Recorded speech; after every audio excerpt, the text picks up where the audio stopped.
Breaking news mga kababayan, Donald Trump may balak na kay Khamenei pero matandang leader, pumalag.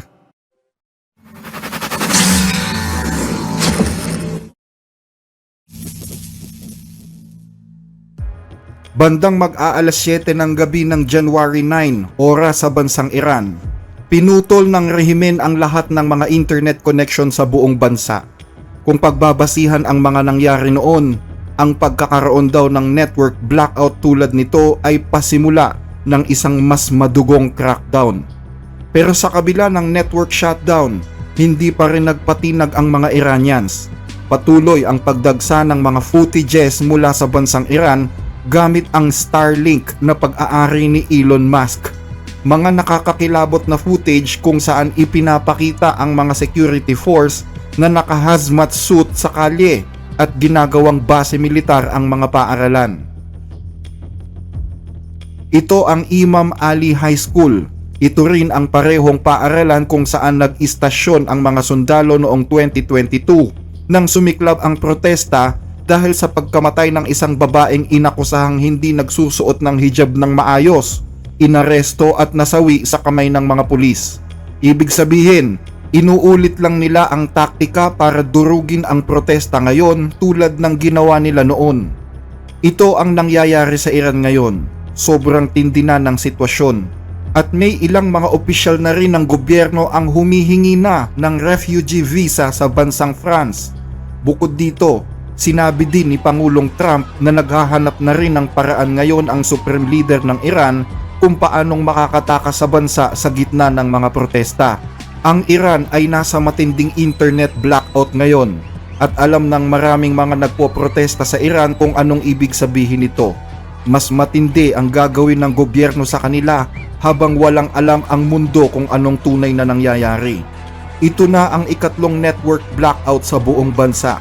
Ang mga puwersa ng IRGC ay naglalagay na ng lahat ng mga uri ng armas na pwede nilang gamitin sa mga nagpoprotesta, habang ang mga nagpoprotesta naman ay nakikipaglaban gamit ang bato. Inaasahan na marami sa kanila ang mapapatay sa gitna ng internet blackout na ipinatutupad ng rehimen. Hindi lang internet sa bahay ang inalis, kundi pati ang mga mobile data at broadband networks. At maliban sa internet, mayroon ding ulat na pinatay din ng gobyerno ang kuryente sa ilang bahagi ng lungsod ng Tehran. Ginagamit ng mga demonstrador ang ilaw ng kanilang mga cellphones para ipakita kung gaano sila kadami. Layunin ng gobyerno sa mga ganitong aksyon na iwasan ang pagkalat ng mga balita, pigilan ang komunikasyon at isailalim ang mga tao sa psychological warfare at propaganda gamit ang state media. Noon, kapag sinashutdown ng rehimen ang internet, daan-daan ang mga demonstrador na namamatay. Inutusan din ng rehimen ang mga mamamahayag sa buong bansa para pirmahan ang isang pledge na hindi sila mag-uulat ng mga kasalukuyang protesta. Pero marami sa kanila ang tumanggi at sa pagtanggi nila, mahigpit silang minamanmanan at sa oras na mag-ulat sila ng mga nangyayari sa bansa, agad silang inaaresto. Dahil dito, maraming tao ang nananawagan sa mga pulis at sa mga sundalo na huwag sanang saktan ang mga mamamayan tulad ng nasaksihan na nila noon. Isang panawagan na isinisigaw din ni Prinsipe Reza Pahlavi. Ito ay direktang mensahe para sa Armed Forces at Security Force ng Iran. Kayo na nagsuot ng uniforming militar para ipagtanggol ang sambayan ng Iranian. Nasa harap kayo ngayon ng isang makasaysayang pagpili. Sa isang panahon kung saan gumagawa at sumusulat ng kasaysayan ang mga matatapang at nagkakaisang mamamayan ng Iran. Ang tanong ko sa inyo, saang panig kayo tatayo sa kasaysayan? Sa panig ba ng mga kriminal o sa panig ng taong bayan sa mga sandaling ito ng kapalaran? Hindi na usapin kung babagsak ang Islamic Republic, ang korap at mapanupil na rehimeng ito. Ang usapin na lang ay kung kailan ito babagsak at mas malapit na yun ngayon kaysa sa dati. Inaasahan ko na kayo ay bumalik sa yakap ng bayan at gamitin ang inyong sandata hindi para sa pagpaslang sa mga mamamayan kundi para sa kanilang proteksyon. Kapag ginawa nyo yan, hindi nyo lang isinasagawa ang inyong tungkulin para sa bayan, kundi pinoprotektahan nyo rin ang sarili nyong kinabukasan at ang kinabukasan ng inyong mga pamilya. Noong January 8, nanawagan si Prince Pahlavi ng isang malawakang protesta sa Iran na gaganapin ng alas 8 ng hating gabi. Nakarating ito sa rehimen at nag-alala ng husto si Ayatollah Khamenei.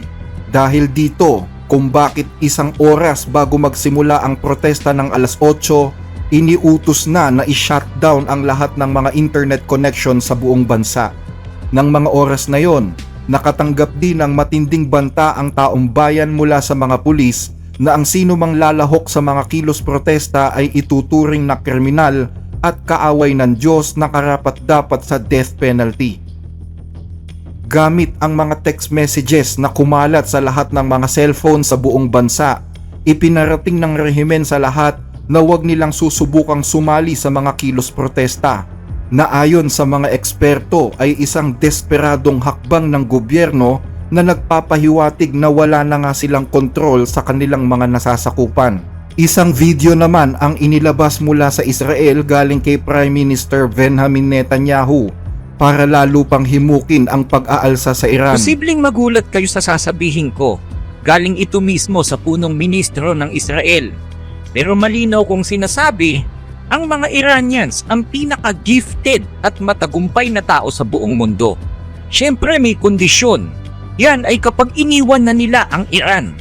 Alam nyo, sa Silicon Valley, ang mga negosyante na may lahing Iranian ang siyang mga founders at CEO ng Uber, eBay, Dropbox at marami pang mga mahuhusay na mga kumpanya. Matalino ang mga Iranians, malikhain sila. Pero bakit mahirap ang Iran? Bakit maraming walang hanap buhay? Ang sagot ay nasa dalawang salita lamang. Ang rehimen. Dinambong ng mga diktador ng Iran ang kayamanan ng bansa. Hindi ba nakakahiya na hindi namumuhunan ang Iran sa sarili nilang mga mamamayan? Sa halip, ibinubuhos nila ang 10-10 bilyong dolyar sa kanilang mga nuclear program sa pagpapakalat ng mga terorismo sa buong mundo sa kanilang agresyon sa Middle East, habang ang mga tao sa Iran naman ay naghihirap. Umaasa ako na darating ang araw na hindi na kailangan ng mga Iranians na magtungo sa Silicon Valley, na sana hindi na kayo pumunta doon para itayo ang pinakamahuhusay na mga kumpanya sa mundo. Isipin ninyo kung magtutulungan ang mga negosyanteng Iranian at Israelis sa Iran at sa Israel para sa ikabubuti ng sangkatauhan. Yun ang pangarap ko, iyon ang layunin ko, at iyon ang pwede nating maging kinabukasan. Noong gabi bago putulin ang internet sa Iran, isang footage ang inilabas ng Iran International kung saan makikita ang mga Iranian police at security force na nakasuot ng hazmat suit at mga maskarang pamproteksyon na ginagamit lamang sa mga delikadong kemikal. Ayon sa report, ang mga nasabing kemikal na posibleng gamitin sa mga nagpoprotesta ay lulan ng mga sasakyang ito na kulay buhangin. Makikita pa rito ang isang kulay dilaw na trianggulo na indikasyong may delikadong kemikal sa sasakyan. Pero sa kabila nito, lumabas pa rin ang napakaraming mga Iranians sa mga kalye ng alas 8 ng gabi. Naipuslit ang mga footages gamit ang Starlink na ipinagbabawal sa Iran, pero matagumpay na naismagel ang libu-libong terminals nito papasok sa bansa. Meron ding mga banner kung saan may nakasulat na hanggat hindi maililibing ang mga mula, hindi uunlad ang bansang ito. Dahil dito, ilang mga senior officials ng Iran, kabilang ang presidente na hindi ganap na kaalyado ng Ayatollah, ang napabalitang humihingi na ng French visa para sa kanila at para sa kanilang pamilya. Nagpapahiwatig na masyado na ngang nakakatakot ang sitwasyon sa Iran, kaya gusto na nilang lumikas sa bansa habang may panahon pa.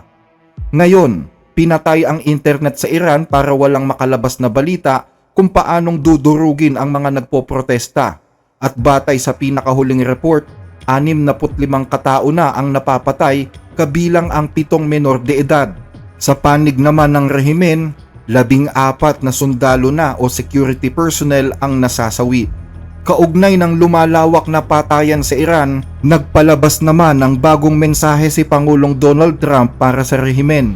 Kaya malinaw na malaki ang problema ngayon sa Iran. Sa nakikita ko, sinasakop na ng mga tao ang ilang mga lungsod na noong mga nakaraang linggo ay hindi inaasahan na posible palang mangyari yung ganyan. Maingat naming binabantayan ang sitwasyon dyan. Mariin ko nang sinabi na kapag inumpisahan nilang patayin ang mga tao tulad ng ginagawa nila dati, manghihimasok na tayo. Babanatan natin sila ng matindi. Hindi ibig sabihin na magpapadala tayo ng sundalo. Magpapatama tayo sa kanila ng todo na talagang masasaktan sila. Sana lang ay ligtas ang mga nagpoprotesta sa Iran dahil sobrang delikado na ng lugar na yan. At uulitin ko, sa mga leader dyan sa Iran, huwag ninyong susubukang mamaril dahil mamamaril din kami. Dagdag pa rito, mahigpit na nagbabantay na rin ang militar ng Estados Unidos, partikular ang CENTCOM, sa lumalaking kaguluhan sa Iran at kung paano ito tinutugon ng rehimen. Ayon sa mga opisyal ng US, nakadeploy sa rehiyon ang mga F-15E fighter jets bilang bahagi ng regular rotation. Wala raw malaking pagdami ng mga tropa pero malinaw ang babala. Sinagot naman ito ni Khamenei at sinabing mali ang kalkulasyon ni Trump sa Iran. Ibig sabihin, hindi magpapatinag ang Iran sa impluensya ng mga dayuhan. Kagabi sa Tehran at sa ilang iba pang lugar, may grupo ng mga vandal na lumabas at sinira ang mga gusaling pag-aari ng sarili nilang bansa para lamang paligayahin ang Pangulo ng Estados Unidos. Pabayaan niyong ayusin niya muna ang sarili niyang bansa kung kaya niya, dun nga sa sarili niyang bansa, marami rin nagaganap na kaguluhan dun. Ang Islamic Republic ay itinatag sa dugo ng daan-daang libong mararangal na tao at hindi ito uurong sa harap ng mga gumagawa ng paninira at hindi rin ito kukonsintihin ang banabayarang tauhan na nagsisilbi sa mga dayuhang kapangyarihan. Naniniwala naman ang mga eksperto na kung mawawalan ng kapangyarihan ang mga mula o mga religious leaders sa Iran, posibleng ito na ang magiging pinakamalaking pagbabago sa mundo mula nang bumagsak ang Berlin Wall noong 1989. Kung mapapatalsik si Khamenei, ito na daw ang pinakamakabuluhang kaganapan sa loob ng ika-21 siglo dahil babaguhin ito ang halos 47 taon ng paghahari ng terorismo at paninikil. Posible din itong baguhin ang mapa ng Middle East. At ngayon, isang bagong video ang inilabas ni Reza Pahlavi na nagpapahiwatig na kontrolado na niya ang mga nangyayari sa kalye ng Iran. Sa videong ito, hindi na lang basta nananawagan ng protesta ang na-depose na prinsipe ng Iran. Nananawagan na siya sa taong bayan na sakupin na ang mga pinakasentro ng mga mahahalagang lungsod sa bansa.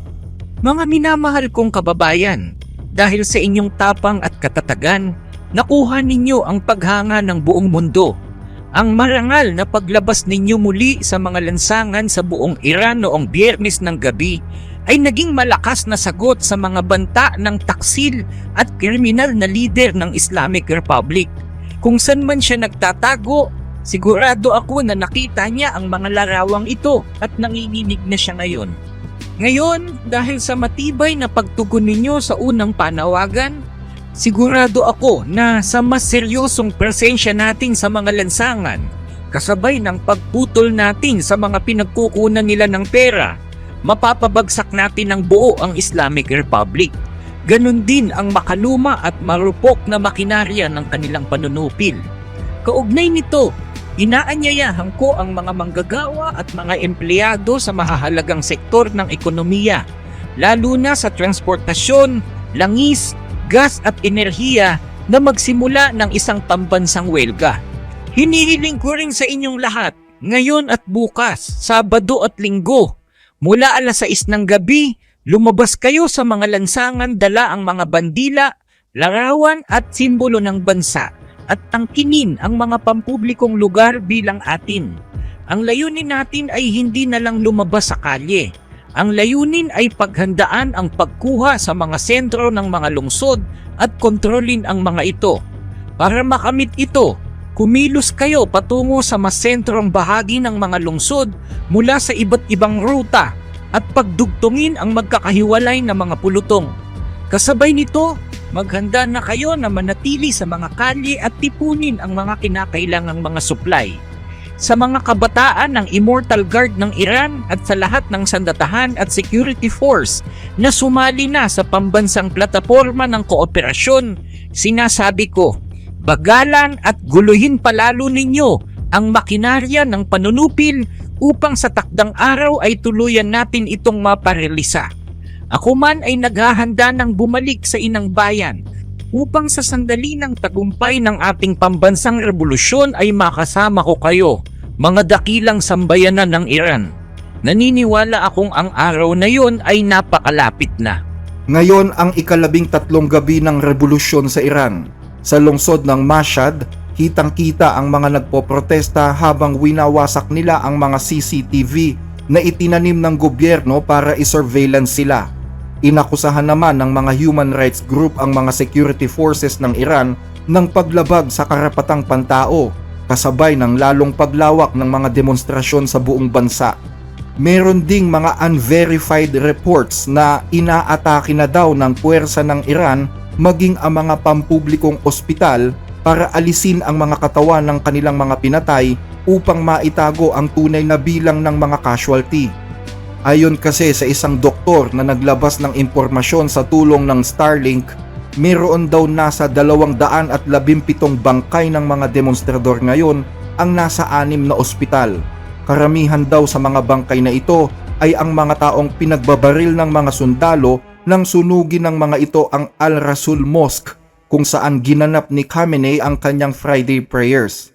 Dagdag pa ng isang doktor na nakausap ng BBC sa Starlink, ang Farabi Hospital ay nasa krisis na ngayon dahil punong-puno na daw ito ng mga pasyenteng may tama ng bala.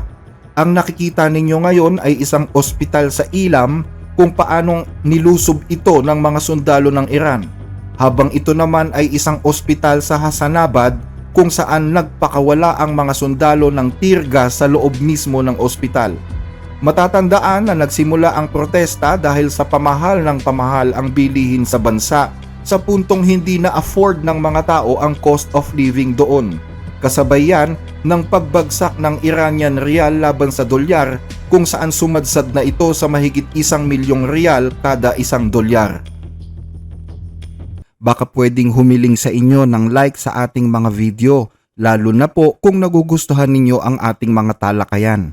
Malaking tulong po ito hindi lang sa ating channel kundi maging sa mga kababayan nating sinusuportahan nito. Maraming salamat po mga ka-blessed.